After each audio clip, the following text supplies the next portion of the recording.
Imagine a place so breathtaking, so magical, it feels like it's been plucked from a fairy tale. A glacial lake, a tiny, tiny island with a church, a castle perched high on a cliff. It's that image of paradise that Franz Prushuin, Slovenia's greatest poet, once called heaven's twin.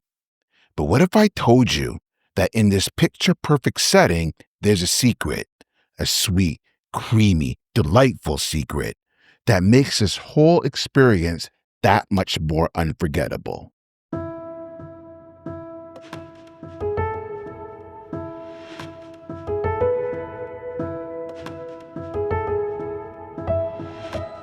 You're listening to the Rudderless Travel podcast, a podcast about purposeful travel, sharing inspirational stories, and unlocking a destination's secrets. Hey, I'm Christopher Rudder, an award-winning travel content creator and founder of Rudderless Media. Thank you so much for tuning in. Today, as a bonus episode, we're revisiting a trip to Slovenia I took a few years back. Over Bled Cream Cake and coffee, Daryl and Mindi Hirsch from the twofoodtrippers.com and I discussed food and travel. So I figured that this podcast might just be the perfect platform to share their story and delve into the town's most iconic culinary creation, the legendary Bled Cream Cake.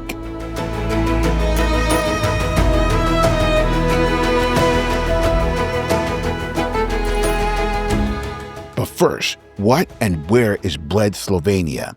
Well, if you haven't seen pictures, you need to. It's beautiful, it's magical, and honestly, I've never seen anything quite like it. It's located in the Julian Alps, features a stunning lake, a tiny island in the middle with a church on it, and a medieval castle on the side of a cliff dramatically overlooking everything. We wrote a Substack about it, an article about it. We created a YouTube video, which of course features Daryl and Mindi, but beyond the fairy tale vibe, Bled holds a delicious secret, a sweet treat so iconic it has its own designation of origin. We're talking about the Bledska Kremšnita, also known as the Bled Cream Cake, which is how I'm going to refer to it from now on because my tongue doesn't do Slavic tongue that well, but for what it's worth, I do know how to swear perfectly. Go figure. This isn't just any dessert. It's a piece of Bled's soul, and its story is truly a highlight. What makes Bled such a hidden gem? Well, watching the fog rise off the lake, creating this eerie vibe is definitely captivating. Imagine a lake where there's no motorized boats allowed, no noise pollution, just clean, tranquil water. You get around in traditional rowing boats or electric boats, which adds to the serene vibe. My first visit to Bled was a day trip from Ljubljana by train, and even the journey through the Slovenian countryside was stunning. I've actually been here twice, and each time was just as breathtaking. Of course, we got to talk about some of the must-sees. Top of the list has to be Bled Island and the Church of the Assumption. That tiny oval-shaped isle with its 17th century church on it is just iconic. You take a traditional platina boat, a handmade wooden boat with a colorful canopy rowed by a platina oarsman. We're talking a tradition that goes back to the 16th century. Once you get to the island, it's a 99-step staircase built in 1655 leading up to the church. And once you're inside the church, you have to ring the bell of wishes. Legend has it that if you ring it 3 times and make a wish, it'll come true. But hey, wishing for more wishes does not count.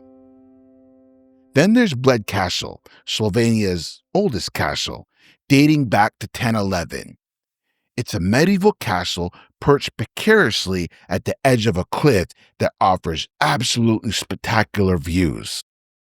But then that reminds me of that climb up to the castle.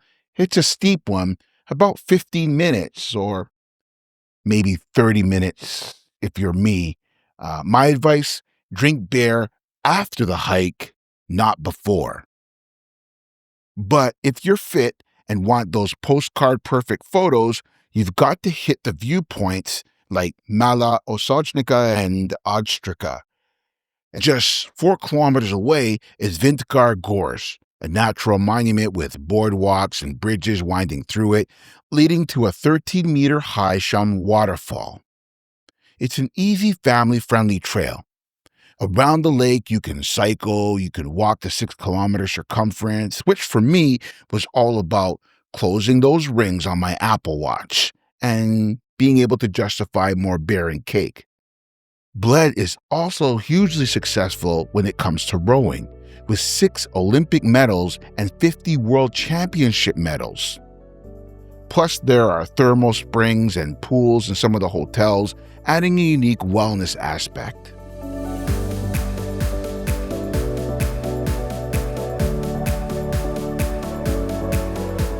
Travel far, travel often, and travel without regrets. You're listening to the Rudderless Travel Podcast. All right, let's talk about the Bled Cream Cake. This isn't just a dessert. It's a culinary icon born right here in Bled. As I meet up with the 2 food trippers, I started to think about all those times back in the days we spent talking to each other and commenting on each other's YouTube videos in this travel video Facebook group.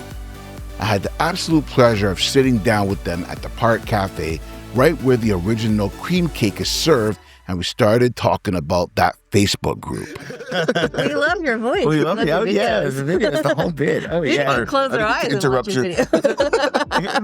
Mindy told me, like I started watching stuff off the group. I didn't, it was a couple weeks in because Mindi just, I started getting more involved. And he's like, you got to watch this guy, Christopher Rudder, because he's got, the best voice ever. And I was like, oh, yeah. And I'm like, yeah. And he knows how to edit, which is a great thing. I mean, it's really, you know how to, you understand the language, which is not a lot of people can say that necessarily. Awesome, Paul. Thank you. I'm going to go all Barry White and be like, Okay. Yeah, well, that's what I was reading. I was reading some of your Facebook messages. It's like, yeah, I'll be in the hotel at 4. I was like, I said to Mindi, I'm like, yeah, that's a little more Barry White than Chris. So, you know. oh my gosh. We're here at Bled. We finally made it here. And I'm so excited because I get to hang out with 2 of my favorite travel bloggers. We have Daryl and Mindi from 2. Oh, Andy. Well, you guys do that thing that you guys do. Oh, hi, I'm Daryl. And I'm Mindi. We're the 2 Food. trippers. I love when they do that. All right. Yeah. So, why are we here? Well, I mean, particularly not Bled. I mean, why are we?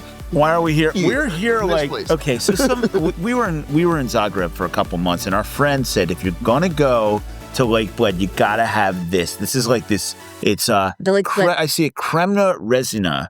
It's cream cake. It's like their thing here. Apparently it's the original source of cream cake. What year did this start, Mindi? 1953, the chef invented this cake with cream, whipped cream, and pastry shell. The original Bled Cream Cake was created in 1953 by a pastry chef named Istvan Lukacsvik working at the cake shop of Hotel Park.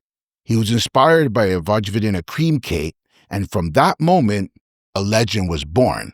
Do we want to try this? I think we should try it. Yeah, here, grab a fork. Well, we'll share a fork. And Yeah, then well, actually, gonna have Chris, the if you want to, yeah, you taste there it. you go. You guys taste it. I want to taste this. Oh, okay. Am I tasting this one as well? Yeah, Either way. let me just. We got a lot of cake. Actually, I think it might need a knife too, but okay. So right now, we see this is a I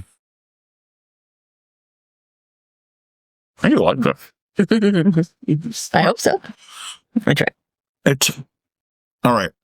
We are now. The thing I think to remember here, Chris, is that we're in Austria, like the sort of pastry capital of Europe. Next, Paris. You could debate that. Yeah. No. But what you do have here, you have it's almost like a cream cake. You know, a cake like with kind of set cream, and on top you have a layer of what we call a millefeuille, which is a really popular in France. It's almost like a Napoleon, It's just a Napoleon would be all this layer where you have a cream cake topped by that crunchy milfoil. Ah. By the way, you were wrong. What? I don't like it. You don't know where to speak. No? I love it. Oh. It's really good. You can put cherries on top. Ooh. It quickly became the symbol of Bled itself. What makes it perfect, its precise anatomy. Each slice is a perfect 7 by 7 by 7 centimeter cube. It's got a base of delicate puff pastry, a generous layer of light vanilla custard, then a cloud of whipped cream, and another thin layer of puff pastry, and finally a dusting of icing sugar on top. It's funny because I guess Yeah, nice. Bled is famous for two things: the lake and the cake. Yes. and The recipe is a closely guarded secret, exclusively available at the Sava Hotel's Bled properties. They prepare these cakes fresh daily, by hand, using only natural ingredients: fresh eggs, flour, cream, milk, sugar, and butter. No artificial stuff, just pure deliciousness. The numbers are staggering. Since 1953, almost 60 million original Bled cream cakes have been served. To make all those cakes, they've used over 136 tons of flour, 8.7 million eggs, and 1.6 million liters of milk. It even has an official designation of origin, protecting its heritage. The best place to try it is right here at the Park Cafe on the Bled Promenade, where you get those amazing lake views with your cake. But you know what? If you ever come here, get a knife. I think it's like cake is, it just like doesn't eat real well, but just a fork. Well, kind of, because it's hard to get through this, and then the bottom part is all soft. oh, work with a spoon.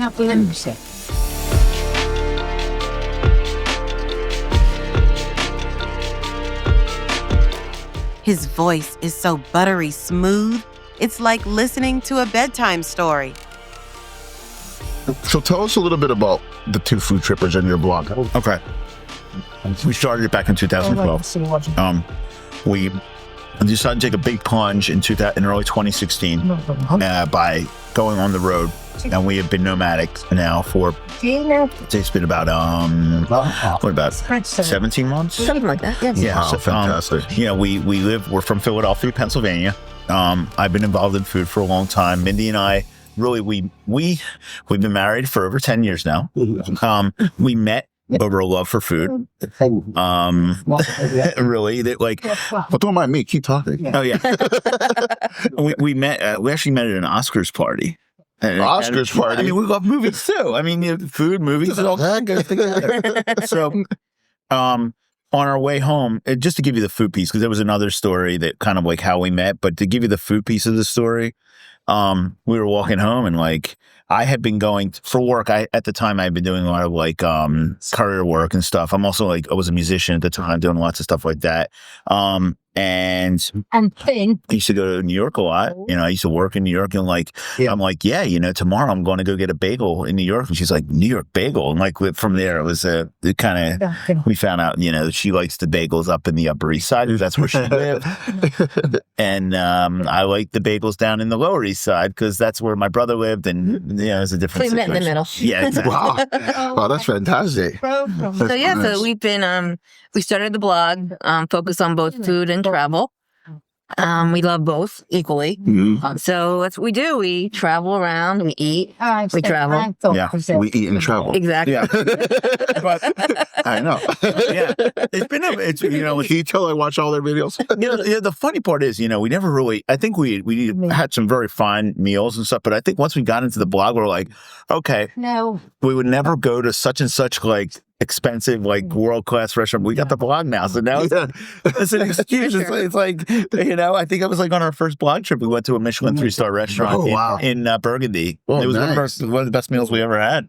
Fantastic. Well, you guys have to watch their videos. It's fantastic. And I mean, the food, these guys laugh, but they play this porn music whenever they're showcasing the food, and it's fantastic. Like your mouth will be watering, guaranteed. Or like, what are some tips that you guys can give to people? How do you mix that up? We just feel like everybody who travels also eats. Oh, I mean, it's not even like we have to work hard to eat. But what we do try to do is the best foods. You know, sometimes, believe it or not, and I used to make fun of another blogger because they're saying, oh, it can get rough because we keep eating and eating and eating. And I was like, well, you know, I mean, you can have great meals once a day. You don't have to go so crazy. But, you know, we were in South Africa, and I mean, the wines down there are really big, weighty, like, you know, hot weather climate wines. And like, you're drinking big red wines every day. I mean, we came back from South Africa and then went pretty much, you know, back in the United States where we hadn't eaten American food in a while. And and all this, I mean, we put on a lot of weight. It's really bad. It's a hazard of a job. You're absolutely right. Yeah. But when I think about like food bloggers, like I'm thinking that you're constantly like breakfast. I need to cover breakfast. I need to cover lunch. I need to cover dinner like all the time. So you guys kind of pick and choose, or you go to a city and you find out like what their specialties are, and then you try to hit those kind of restaurants or something like that. You know, culturally, I think it all depends on like where you're traveling. I mean, if you go over to like Southeast Asia, breakfast is like especially like Vietnam, that's when you eat pho. Okay. I got you. But if we stay somewhere long enough, we can balance our meals where we eat out and we eat in. Right. So it's not too crazy. What are some of your favorite travel stories? Anything scary, funny? Oh, it's not easy because there's so much stories. I know. But you know what? We were in Naples for a month earlier this year, in the month of January, and we rented a car one day and drove up to this town, Caiazzo, where this place, Pepe and Grani, makes literally the best pizza in the world. And literally. And you have to rent a car. You can't get there any other way.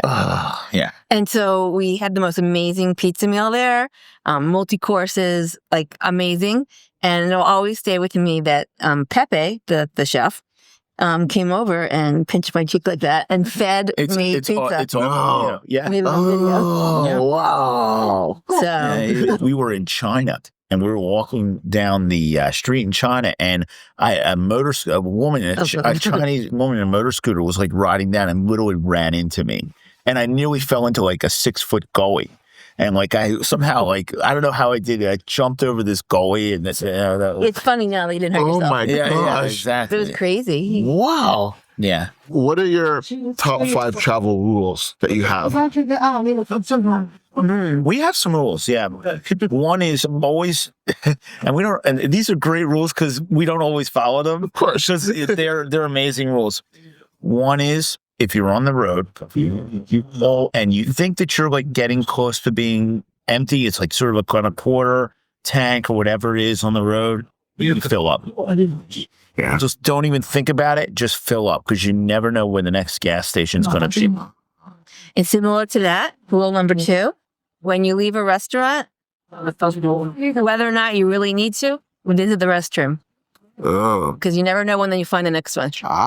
Very good. Another is always bring your phone power cord with you when you go out. We actually, just a couple of days ago, we were in a situation where we're like, we're going to be back home. Sure enough, everything here in Slovenia is an event. You know, we go out for lunch, all of a sudden the chef is giving us 1 million courses, and we're like, oh, well, let's turn into an event. Now we have to meet so-and-so at 6:00, and we've got like literally 2% power on our phone. Yeah, that's a good one. Another one is whenever we leave a hotel or Airbnb, we always do a thorough dummy check.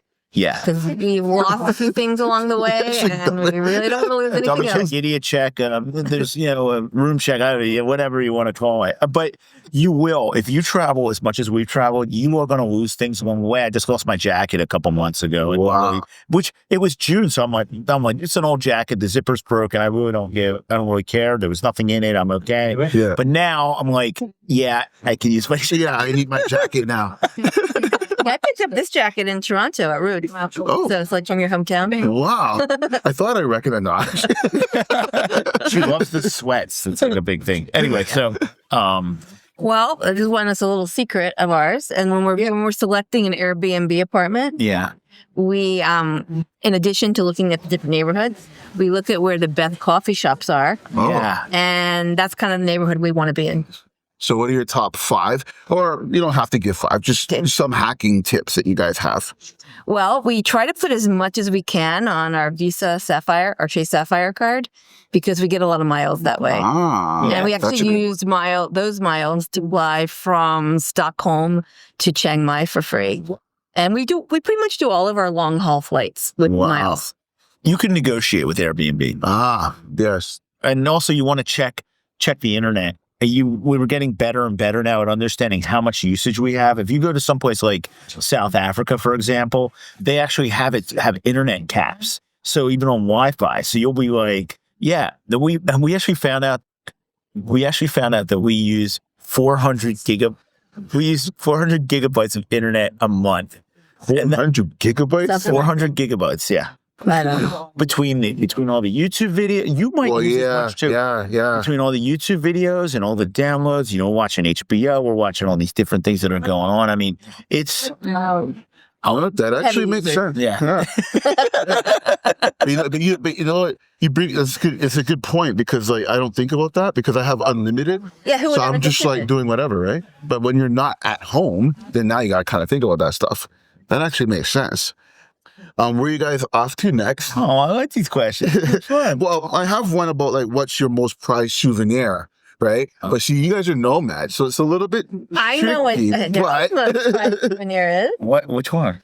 We were in Tokyo about 5 years ago. We bought a knife. Oh, yeah. And not only is it an authentic Japanese knife, because we bought it in Japan on Kapabashi Street, but an artisan carved his name in Japanese on the knife. Yeah. Wicked. And thankfully, that knife is back in the United States because if it was with us, we had a morning where we flew out of Bangkok to Osaka and we had to check in at the gate because we were running late for our flight and all my knives would have gotten taken. So I'm really glad that we did not take knives with us. Right. Yeah. They would have had a little bit of an issue with that. Well, that's really what it comes. When you're on the road like this all the time, you really can't be carrying some of your most prized possessions with you. Yeah. It's very tricky. Yeah. That's what I figured. So where are you guys off to next? We're off to Germany. Really Germany and then back into sort of Central Eastern Europe, like around Prague and Budapest. I know they're calling it Central Europe these days. Apparently you don't want to call those cities Eastern Europe because that's very Eastern Europe is like Bucharest and Russia and stuff like that. Yeah. So you guys are going out to Germany and you guys are going we're going to Germany. We're going up to Upper Bavaria. We're actually going to be in the area of Oktoberfest, but you know what? Toying with the idea. No. I just see these 20-year-old dudes bros going and puking at the getting sick, and I don't know. That's not many my scene. I mean, I know. Well, I'm looking forward to seeing that. Oh yeah. Well, thank you so much for doing this. You guys are awesome. Thanks. I can't wait to meet up with you guys in the next city, someplace else. Maybe Philly when you guys come back. Maybe I'll jump on a plane and come over because it's actually not that far from here. Awesome. We have guest bedroom. I mean, we can. If we ever come back to our house. You have to come back. I'm going to stop this. Okay, so now that you know that you need to experience Bled and its cream cake for yourself, well, hey, getting there is pretty straightforward. You can take a bus from Ljubljana, and as I said before, it's a scenic ride, or you can go by train or car. I took the train. If you're planning an overnight stay, I recommend exploring options like the Nature Hotel Lukenge Old Bled House or Villa Bled for a truly fantastic experience. And for that authentic cream cake experience, head straight to the Park Cafe on the Bled Promenade. But hey, don't stop there. Slovenia has other incredible treats like the Partisa cake or even local Bled cheese and wine. A huge shout out to Daryl and Mindi Hirsch for sharing their insights and for that wonderful conversation over coffee and cake. Couldn't have it any other way. I love stuff like that. And thank you so much for tuning into the Rudderless Travel podcast. For those listening or watching, I'll leave a link to the article and this episode, along with tons of pictures, in the description and show notes. Until next time, Živeli. Stay rudderless.